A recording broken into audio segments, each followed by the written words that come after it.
Hi friends प्रतिदिनेर मतो आजकेও चले एसेछि नतून भिडियो निये। आजकेर 4टी खूब सहज पिठार रेसिपि शेयर करब आपनादेर संगे। ताहले चलुन देखे निन एके एके पिठार रेसिपिगुलो। आज बानाबो पोया पिठा, चुषी पिठा, भापा पिठा और बानाबो नारकेली पाकान पिठा। आमार प्रथम रेसिपि भापा पिठा। ताहले चलुन देखे निन रेसिपिटी। যারা একবারও তৈরি করেননি তারা কিন্তু এই রেসিপিটা দেখলে অবশ্যই তৈরি করে নিতে পারবেন, এতটাই সহজ এই রেসিপি। এর জন্য প্রথমেই মিক্সিং বলে আমি নিয়ে নিচ্ছি শুকনো চালের গুঁড়ো। পরিমাণ মতো আপনারা নিয়ে নেবেন চালের গুঁড়ো। সেই সঙ্গে এখানে দিয়ে দিয়েছি অল্প পরিমাণ চিনি আর দিয়ে দিলাম স্বাদ অনুযায়ী লবণ। দিয়ে দিচ্ছি দুধ। দুধ দিয়ে এটাকে মিক্স করে নিতে হবে। এটা খুব বেশি পাতলা করা যাবে না, আবার একদম শুকনো শুকনো রাখা যাবে না। আমি যেভাবে এটাকে মিক্স করছি ঠিক সেভাবেই আপনারাও করবেন, তাহলে আপনাদের পিঠাটাও কিন্তু পারফেক্ট হবে। প্রথম অবস্থায় এটা একটু ভিজা ভিজা থাকবে, যেহেতু শুকনো চালের গুঁড়ি এই রসটা কিন্তু টেনে নেবে, অনেকটাই শুকনো হয়ে আসবে। এটাকে এই অবস্থায় রেস্টে দিয়ে দেব 10 থেকে 15 মিনিটের জন্য। 10-15 মিনিট পরে ফিরে এলাম। দেখুন এখন কিন্তু অনেকটাই শুকনো শুকনো হয়েছে। হাতে এভাবে মুঠো করলে মুঠো হয়ে যাবে, আবার ভেঙে দিলে এটা ভেঙে যাবে। এরকম কনসিস্টেন্সি থাকা চাই। দেখেই বুঝতে পারছেন, এই যে দেখুন মুঠো করলেই কিন্তু মুঠো হয়ে যাচ্ছে, আবার ভেঙে দিলে ভেঙে যাচ্ছে। এখন এগুলোকে একটা চালনির সাহায্যে চেলে নেব। এখানে একটা প্লাস্টিকের ঝুড়িতে করে এটা নিয়ে চেলে নিচ্ছি। যদি এটা চেলে নেওয়া যায় তাহলে পিঠাটা কিন্তু অনেকটা ফ্লফি হবে আর নরম হবে। যদি না চেলে নেন তাহলে কিন্তু পিঠাগুলো একটু চ্যাপ্টা হয়ে যেতে পারে, তাই অবশ্যই এভাবে একটু চেলে নেবেন। এইভাবে সমস্ত চাল গুঁড়োর মিশ্রণটাকে এখানে কিন্তু চেলে নেব। পুরো চালের গুঁড়িটাকে এখানে চেলে নিয়েছি আমি, আর এখানে নিয়েছি নারকেল আর সেই সঙ্গে নিয়েছি গুড়। এবার একটা কাঁচের বাটির মধ্যে নিচে প্রথমে চাল গুঁড়োর মিশ্রণটা দিয়েছি, তার উপরে গুড়, তার উপরে দিয়ে দিচ্ছি নারকেল কোড়া, আবারও অল্প একটু গুড় দিলাম। এবার এর উপরে চাল গুঁড়ির একটা লেয়ার করে দিলাম। তারপর আবারও এখানে কিছুটা গুড় দিয়ে দিচ্ছি আর নারকেল কোড়া দিয়ে দিচ্ছি। আপনারা চাইলে একবারই ভেতরে কিন্তু দিয়ে এটা করে নিতে পারেন। আমি বারবার দিলাম, তাহলে পিঠাটা যতটাই খাবে ততবারই নারকেল কোড়াটা মুখে আসবে, খেতে কিন্তু এর টেস্টটা অনেক ভালো লাগবে। তার উপরে আবারও চাল গুঁড়ো দিয়ে এভাবে লেয়ার তৈরি করে দিলাম। একই রকমভাবে উপরে একটু গুড় আর নারকেল দিয়ে দিচ্ছি, তাহলে দেখতেও অনেক সুন্দর লাগবে। এখন এই যে পিঠাটা একটু হাত দিয়ে চেপে দিচ্ছি, তাহলে এটা ভাঙবে না সহজে, খুব বেশি চাপার দরকার নেই। এবারে একটা গ্যাসে ফ্রাই প্যানে করে জল বসিয়ে দিয়েছিলাম। জলটা গরম হতে এখানে এই যে দেখতে পাচ্ছেন একটা ছাঁকনি আমি নিয়ে নিয়েছি। এরকম ছাঁকনি প্রায় সবার ঘরেই থাকে। তারপর এই যে একটা কাপড়ের টুকরোর মধ্যে বোলটাকে দিয়ে স্ট্রেনারের উপরে দিয়ে দিলাম। এখন এই যে বাটিটা সরিয়ে নিয়েছি, তারপর কাপড়টা ঢেকে এই সবটার উপরে একটা ঢাকনা লাগিয়ে দেব। ঢাকনা লাগিয়ে 1 মিনিট মতো অপেক্ষা করব, তাতেই কিন্তু পিঠাটা খুব ভালোভাবে হয়ে যাবে। 1 থেকে 1.5 মিনিট সময় লাগবে। এই যে দেখুন 1-1.5 মিনিটের মধ্যেই পিঠাটা রেডি হয়ে গেছে। এখন এটাকে আমি উঠিয়ে নিচ্ছি আর একই রকমভাবে এখানে প্রত্যেকটা পিঠা তৈরি করে নেব। এই যে আমি খুলে দেখিয়ে দিচ্ছি পিঠাটা কেমন হয়েছে। এই যে দেখুন পারফেক্টলি রেডি হয়ে গেছে। তো রেডি হয়ে গেল ভাপা পিঠা। আমি একটা ভেঙে দেখিয়ে দিচ্ছি কতটা পারফেক্ট হয়েছে, আপনারা নিজেরা দেখলেই কিন্তু বুঝতে পারবেন। এই যে দেখুন নারকেল আর গুড়ের লেয়ারটা প্রত্যেক পাটে পাটে বোঝা যাচ্ছে। খুবই সুন্দর হয়েছে, ভীষণই টেস্টি। আপনারাও একবার অবশ্যই বানিয়ে নেবেন। আমার দ্বিতীয় রেসিপি চুষি পিঠা। তাহলে চলুন দেখে নিন এই রেসিপি। খুবই সহজ বানানো। এর জন্য প্রথমে আমি একটি কড়াইতে দিয়ে দিয়েছি 1 কাপ পরিমাণ জল। জলটা ফুটে উঠলে তাতে দিয়ে দিলাম 1/3 কাপ চালের গুঁড়ো।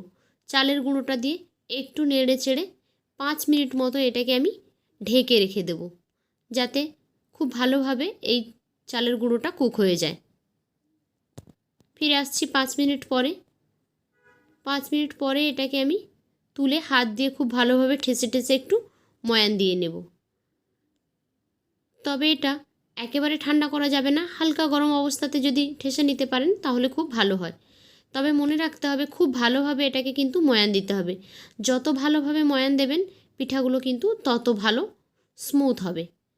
এখন এই ময়ান দেওয়া ডো থেকে অল্প অল্প ডো কেটে নিয়ে এরকম হাত দিয়ে লম্বা লম্বা করে শেপ দিয়ে তৈরি করে নিচ্ছি। দেখুন, জাস্ট রোল করে নিয়েছি একটু সরু করে। তারপর এখান থেকে অল্প অল্প অংশ কেটে এভাবে একটা একটা লম্বা সেমাইয়ের মতো আকার দিয়ে নিয়েছি। দেখতে পাচ্ছেন কিভাবে আমি তৈরি করে নিয়েছি। এভাবে কিন্তু আপনারা খুব সহজে তৈরি করে নিতে পারবেন। কতগুলো আমি তৈরি করে দেখিয়ে দিলাম। দেখুন, যখন এগুলো বানানো হয়ে যাবে প্রত্যেকবার কিন্তু হালকা করে ময়দা ডাস্ট করে দেবেন, তাহলে এগুলো একে অপরের সঙ্গে জড়াবে না, না হলে কিন্তু সব জড়িয়ে যাবে একসঙ্গে। ময়দা ডাস্ট করে এগুলোকে একসঙ্গে রেখে দেবেন যতক্ষণ না তৈরি করছেন ততক্ষণ পর্যন্ত। এই যে আমি এখানে সব তৈরি করে নিয়েছি, উপর থেকে হালকা একটু ময়দা দিয়ে দিয়েছি যাতে এগুলো একে অপরের সঙ্গে লেগে না যায়। এখন এগুলোকে রান্না করে নেব। তার জন্য আমি কড়াইতে দিয়ে দিয়েছি 1 লিটার পরিমাণ লিকুইড দুধ। দুধটা যখন খুব ভালোভাবে ফুটে উঠেছে এখন আমি এর মধ্যে দিয়ে দিচ্ছি দুটো এলাচ। এলাচ দুটো আমি মুখ ফাটিয়ে দিয়েছি, আপনারা চাইলে এখানে এলাচের গুঁড়োও ব্যবহার করতে পারেন। দিয়ে দিচ্ছি এখানে পরিমাণ মতো গুড়। আপনারা চাইলে এখানে চিনি দিয়ে পিঠাটি তৈরি করতে পারেন, তবে আমি এখানে গুড় ইউজ করেছি। এই যে পাতলা খেজুরের গুড় হয় সেই গুড়টা আমি দিয়ে এই পিঠাটা তৈরি করছি। এখন দুধ আর গুড় খুব ভালোভাবে জাল দিয়ে নিয়েছি। খুব ভালোভাবে যখন এটা ফুটে উঠেছে তখন এর মধ্যে আগের থেকে তৈরি করে রাখা পিঠাগুলো দেব। অবশ্যই তার আগে লবণ দিয়ে নেবেন স্বাদ অনুযায়ী। তারপর এখানে যে পিঠাগুলো তৈরি করে রেখেছিলাম সেগুলো আমি ঢেলে দিচ্ছি। পিঠাগুলো যদি আপনারা একটু মোটা সাইজের করেন তাহলে একটু সময় লাগবে ফুটতে, আর তা না হলে কখনো কখনো 7-8 মিনিট সময় লাগতে পারে বা তারও বেশি সময় লাগতে পারে। পিঠাগুলো কতটা মোটা হচ্ছে সেটার উপরে নির্ভর করে। এখন এটা যতক্ষণ না খুব ভালোভাবে কুক হয়ে যাচ্ছে আর একদম ঠিক হয়ে আসছে ততক্ষণ পর্যন্ত এটাকে ফুটিয়ে নেব। দেখুন একদম ঠিক হয়ে এসেছে। এটাকে এখন গ্যাস বন্ধ করে দেব। বাকি যে রসটা রয়েছে এটা কিন্তু অনেকটাই ঠিক হয়ে যাবে পরে। এই যে দেখুন এখন কিন্তু ঘন হয়ে গেছে অনেকটা। তো রেডি হয়ে গেল আমাদের চুষি পিঠা। এই পিঠাটা বানাতে খুব বেশি সময়ও লাগে না, তবে এটা খেতে কিন্তু অনেক বেশি টেস্টি।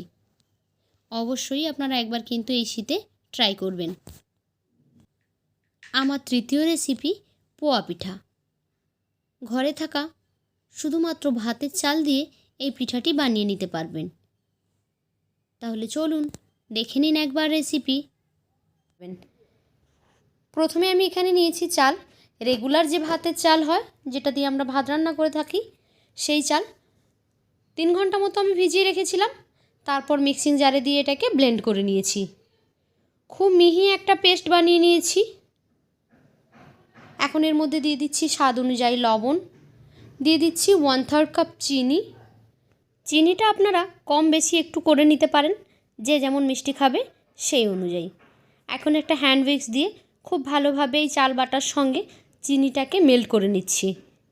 চিনিটা যখন পুরোপুরি মেল্ট হয়ে যাবে এই পর্যায়ে অ্যাড করে দেব 1/3 কাপ ময়দা। ময়দার জায়গায় আপনারা আটাও নিতে পারেন। এখন এই ময়দাটাকে খুব ভালোভাবে এই চাল বাটার সঙ্গে মিক্স করে নেব। সমস্ত উপকরণগুলোকে একসঙ্গে মিক্স করে নিচ্ছি। ব্যাটারের ঘনত্বটা মাঝারি হবে, একেবারে পাতলা নয় আবার খুব একেবারে মোটাও নয়। আমি দেখিয়ে দিচ্ছি কেমন হবে। যদি ব্যাটারটা খুব বেশি ঘন মনে হয় তাহলে আপনারা এখানে দুধ বা জলও অ্যাড করে দিতে পারেন। খুব ভালোভাবে সবগুলো মিক্স করা হয়ে গেছে। এবার আমি দেখিয়ে দিচ্ছি ব্যাটারের ঘনত্বটা কেমন হবে। দেখতে পাচ্ছেন কতটা ঘন আছে, এরকমই ঘন ব্যাটারটা রাখতে হবে। এবার আমরা এটাকে ভেজে নেব। এর জন্য প্রথমেই গ্যাসে আমি একটি কড়াইতে তেল বসিয়ে দিয়েছিলাম। তেলটা গরম হয়ে গেলে এর মধ্যে 1 চামচ ভরে ব্যাটার দিয়ে দিলাম। কিছুক্ষণ অপেক্ষা করব, দেখব এটা কিন্তু নিজের থেকেই উপরে ফুলে যাবে, একদম ভেসে উঠবে। এই যে দেখতে পাচ্ছেন গোল একেবারে টইটম্বুর হয়ে গেছে। এখন কিছুক্ষণ সময় নিয়ে একটা সাইড ভেজে নেব, তারপর এটাকে উল্টে দেব। দুটো সাইডকে একই রকমভাবে সুন্দর একটা কালার করে ভেজে তুলে নেব। এই যে রেডি হয়ে গেল একটা পিঠা। একই রকমভাবে এখানে বাকি পিঠাগুলোকেও আমি ভেজে নেব। তো দেখলেন পোয়া পিঠা বানানোটা কতটা সহজ। তো কেমন লাগলো আপনাদের কাছে আজকের আমার এই রেসিপি? যদি ভালো লেগে থাকে তাহলে লাইক, কমেন্ট অ্যান্ড শেয়ার করবেন। পিঠাটা কতটা সফট আর পারফেক্ট হয়েছে দেখেই কিন্তু আপনারা বুঝতে পারছেন। আপনারাও কিন্তু খুব সহজে এভাবেই এই পিঠাটা বানিয়ে নিতে পারেন। আজকের আমার চতুর্থ এবং লাস্ট রেসিপি হলো নারকেলি পাকন পিঠা। এই পিঠাটা আমি একটা মোল্ডে তৈরি করেছি। আপনারা চাইলে কিন্তু এমনিও যে কোনোভাবে ডিজাইন করে এই পিঠাটা তৈরি করে নিতে পারবেন। ভীষণই টেস্টি এই রেসিপি, একবার অবশ্যই বানিয়ে নিন। প্রথমে আমি 1 কাপ দুধ নিয়েছি একটি কড়াইতে করে। এখন এর মধ্যে দিয়ে দিচ্ছি 1 কাপ নারকেল কোড়া। আপনারা চাইলে গুঁড়ো নারকেলও ইউজ করতে পারেন। দিয়ে দিলাম 1/3 কাপ চিনি, দিয়ে দিয়েছি এখানে স্বাদ অনুযায়ী লবণ, দিয়ে দিচ্ছি 1/3 কাপ চালের গুঁড়ো। এখন খুব ভালোভাবে এটাকে ফুটিয়ে নিতে হবে। দিয়ে দিলাম এর সঙ্গে 1/3 কাপ ময়দা। ময়দার পরিবর্তে আটাও দিতে পারেন আপনারা। এই সমস্ত উপকরণকে একসঙ্গে খুব ভালোভাবে মিক্স করে নিচ্ছি। যতক্ষণ না খুব ভালোভাবে কড়াই থেকে ছেড়ে আসছে ততক্ষণ পর্যন্ত এটা নাড়াচাড়া করে নামিয়ে নেব। গরম গরম অবস্থাতেই হাত দিয়ে এটাকে চেপে চেপে একটু ময়ান দিয়ে নিচ্ছি। অল্প একটু সময় পরে এটা কিন্তু একদম রেডি হয়ে গেছে। এখন আমি এখানে একটা মোল্ড নিয়েছি, সন্দেশের যে মোল্ড হয় সেই মোল্ড নিয়েছি এখানে। তারপরে এভাবে তার মধ্যে অল্প একটু ডো দিয়ে চেপে দিলেই কিন্তু রেডি হয়ে যাচ্ছে এই পিঠাটি। দেখুন একই রকমভাবে আমি সবগুলো এখানে তৈরি করে নিয়েছি। এখন এগুলোকে ফ্রাই করে নেব। আমি একটি ফ্রাই প্যানে তেল দিয়ে দিচ্ছি। তেলটি গরম হতেই এখানে পিঠাগুলোকে দিয়ে দিচ্ছি। হালকা আঁচে রেখে সুন্দর গোল্ডেন ব্রাউন কালার করে এগুলোকে ভেজে তুলে নেব। মাঝে মাঝে উল্টে পাল্টে দেব। হালকা আঁচে এগুলোকে ফ্রাই করে নিতে হবে। দেখুন খুব সুন্দর কিন্তু একটা কালার এসে গেছে। এই অবস্থাতে এগুলোকে তুলে নিচ্ছি। এগুলো তুলে নেওয়ার পর এগুলো একটা শিরাতে ডোবাবো।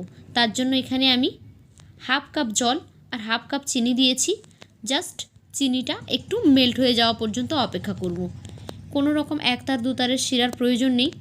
চিনিটা মেল্ট হয়ে গেলেই এখানে পিঠাগুলো দিয়ে দিচ্ছি। 1.5-2 মিনিট মতো এই শিরার মধ্যে রেখে এগুলোকে তুলে নেব। তুলে নিলেই রেডি হয়ে গেল আমাদের সুন্দর পাকন পিঠা। এটা খেতে ভীষণই মজাদার, আপনারা একবার অবশ্যই বাড়িতে ট্রাই করে দেখবেন। তো কেমন লাগলো আজকের আপনাদের কাছে এই রেসিপি? যদি ভালো লেগে থাকে তাহলে লাইক, কমেন্ট অ্যান্ড শেয়ার করবেন। আর এই রকমই নিত্য নতুন রেসিপি পেতে আমার চ্যানেলটিকে সাবস্ক্রাইব করে বেল আইকনে ক্লিক করে নোটিফিকেশান অন করে দেবেন। তাহলে যখনই আমি কোনো নতুন ভিডিও আপলোড করব সেই ভিডিওর নোটিফিকেশান সবার আগে পৌঁছে যাবে আপনাদের ফোনে। যারা ফেসবুক থেকে দেখছেন তারা পেজটিকে ফলো করে দেবেন। তো আজকের মতোই পর্যন্ত, ফিরে আসবো আগামীকাল নতুন একটি ভিডিও নিয়ে। ততক্ষণ সবাই ভালো থাকুন। টাটা।